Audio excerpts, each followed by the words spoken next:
Cikgu mau kamu baca atau mengenai kurangnya 4 kata adjektif yang ada dalam ketikan ini. Oke, sekarang siapa mau bantu activity yang pertama? Kali Cikgu. Oke. Cikgu memberikan masa dalam 2 menit untuk kamu senaraikan dulu apa kata adjektif yang ada di dalam ini dan terus buat ayat. Tapi ayat itu Cikgu mau kamu buat ayat majmuk yang lengkap. Ya, yang ada kata hubung di dalamnya.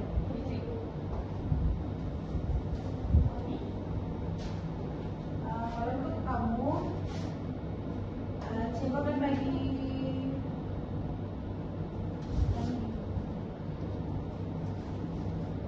oke, ini Cikgu arahkan untuk pasangan yang kedua, Amira dan Zulaika. Sama juga masanya adalah selama 2 menit.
kuasai melalui pendekatan pengajaran yang bersesuaian seperti yang saya lakukan sekarang.